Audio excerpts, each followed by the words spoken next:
I'm sitting here with like Tessa Thompson, Lakeith Stanfield. I'm like tucked away in the corner, way in the back. Somebody from outside while we're shooting in the middle of the night at like 12 a.m. goes like, "Yo, that's that dude from Walking Dead." And I was like, "How did you see me?" I'm like behind. That was silly and fun. Hi, I'm Steven Yeun, and I'm here to revisit scenes from my career.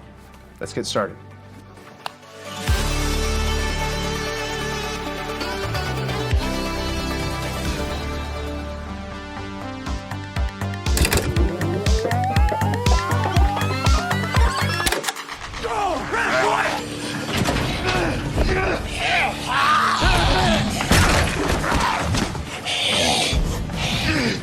I deeply have fond memories of this particular moment because it was kind of like a personal growth moment for me, that you have more agency than you think you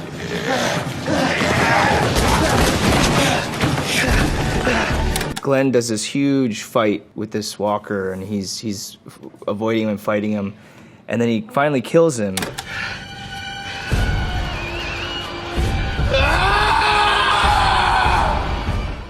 That was improvised. And it was the first time I was like, here's like a feeling I have in this moment and I want to just do it. David Galbraith, our focus puller, who recently passed away, he was like, woo! And like the whole thing of this whole show was just like getting his approval. This role really helped set a really wonderful tone for me. I got to work with incredible actors, incredible directors, incredible writers and talent and crew. I learned how to be a professional. I learned how to be an artist. I learned how to be a good human, and I learned how to be a great collaborator. I'm very, very thankful for like this experience. It was kind of this like fundamental, foundation for a lot of the choices that I made afterwards.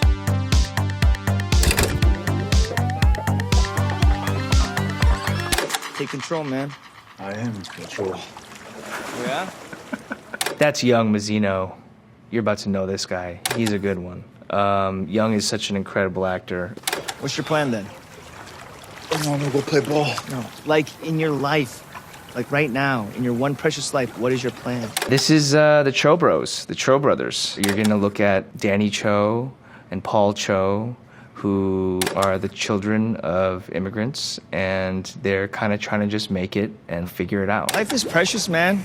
You can't like waste it, you gotta take action. If you're hungry, eat a steak. If you wanna feel the sun on your face, like, look, it's right there, See something you like, baby bro, go get it.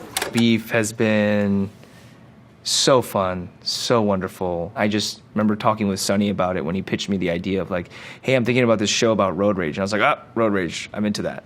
And then like Allie came on board and I was like, oh, that makes sense. And then it just kept making sense. It's fucking hilarious and sad and happy and angry and all the feelings. All right, what are you and boys gonna do? Like, what's your boys' plan? It's easy. 3 10x trades. 1K to 10K, 10K to 100, 100 to a million. Boom. You're just saying higher numbers. It's about seeing the humanity in yourself. We never approached this in a way where we were conscious so much so of like what it was saying about Asian American storytelling, and we were more just like, let's make sure that like we're being authentic and as honest as we can in every part of this expression, down to our wonderful production designer, Grace Yoon, Helen Huang making our costumes, to Sonny's writing, to every character and actor being a part of this, like top to bottom, like really holding our authenticity and culture for ourselves so that we can then just explore these people and the humanity of these people. Hopefully everyone can see Danny in themselves. We're all weird and gross and funny and sad and hilarious, and we're all the things.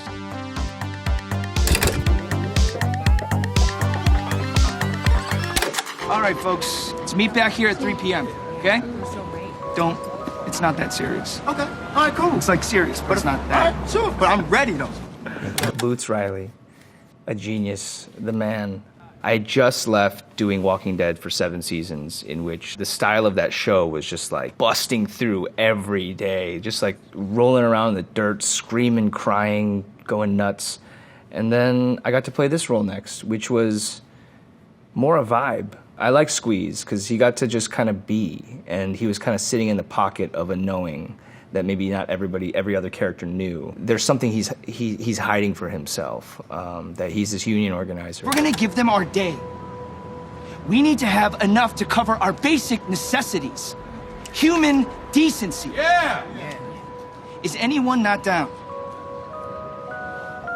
Speak now. Nah, fuck that Squeeze. We're ready. This was the first time where me personally as an actor, I was like, oh, I'm allowed to just stand there and feel the reality of the moment, and that's enough.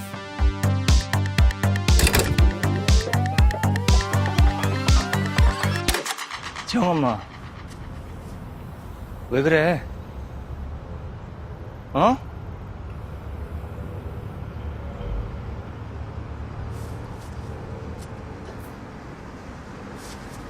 당신 정말 몰라서 물어? Han Yeri is incredible. She carried Monica, the character of Monica, deep in her body, coming all the way from Korea to like play this part. Truly, we're blessed that we got to have her in this film. 근데 지영 아빠, 지금은 괜찮지만 앞으로 내가 그렇게 살 자신이 없어. This script kind of found me in a crazy way. I read it and I was just like, whoa, this is so everything and so simple and beautiful and truthful and honest. And it was so sparse, like the words weren't like overly dense and you could like see all the rhythm to it in there. It was so nice. 2 days before we started, I was in my hotel room in Tulsa, bugging out. How am I gonna do this? All I could see was like a version of this character where he was just like this concept that was really far away from me of like my parents and their generation and who they are to me. And so they were always kind of rendered as this like idea. 아직 안 가셨네요. 예, 가야죠. 예, 다음 주 뵙겠습니다. I kind of came to, I called my mom and I was just like complaining about it. And I came to this understanding by the end, oh, I am my father.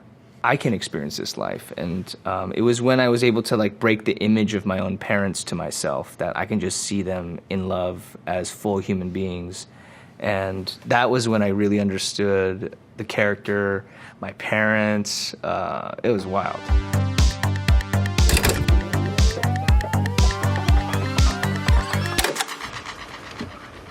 You haven't seen the Bad Gordy sketch on SNL?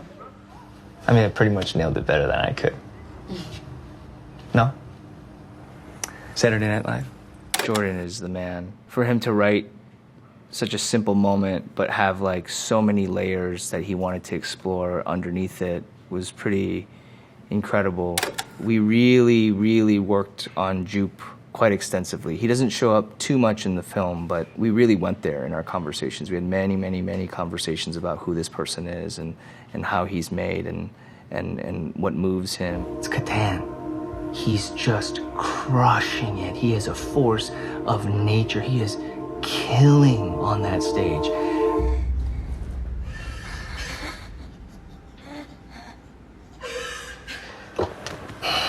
Yeah. It's legendary.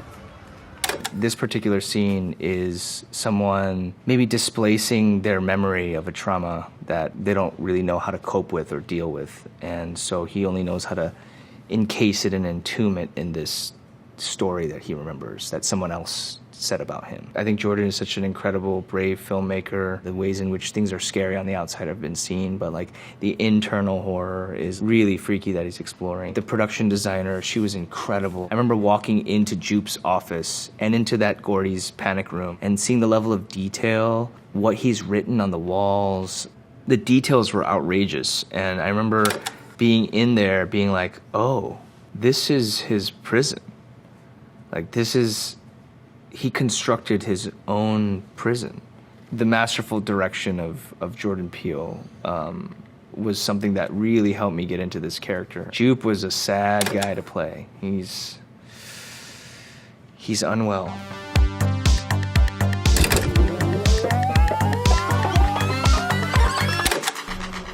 뭐라고요? 가끔 비닐하우스를 태운다고요. This project was also so amazing for me. I got to work with two incredible actors, Yoo Ah-in and Chun Jong-se, also two incredible human beings. I got to meet with director Lee. He gave me a big hug, and he was like, "I'd love for you to play Ben." And I was like, okay, like, I'm not gonna say no. I was like, so you're gonna have him be like, you know, like an Asian American, right? Like where he like speaks mostly English. And he's like, yeah. And then I went home and then he was like, you're gonna speak all Korean and you're gonna be native Korean. And I was like, oh shit. 그것들이 태워지길 기다리고 있다는 거라. Then I don't know how what I'm thinking. Like I was like, oh, you're gonna have to speak Korean. You have to speak Korean really well. You're gonna have to play this part that you've never played before. You're gonna work with this director that you've never worked with before. That was really exciting. I was really blessed by this role. It helped me explore a lot of things about myself that I had put away since I'd immigrated to America when I was 4. And so it was really transformative for me. I'm very thankful for this role. Surprisingly, not as cringy as I thought it'd be. I am so grateful that I got to be a part of these things and work with these people. A very lucky life, so very thankful for this. Thank you, Vanity Fair, for going on this journey with me.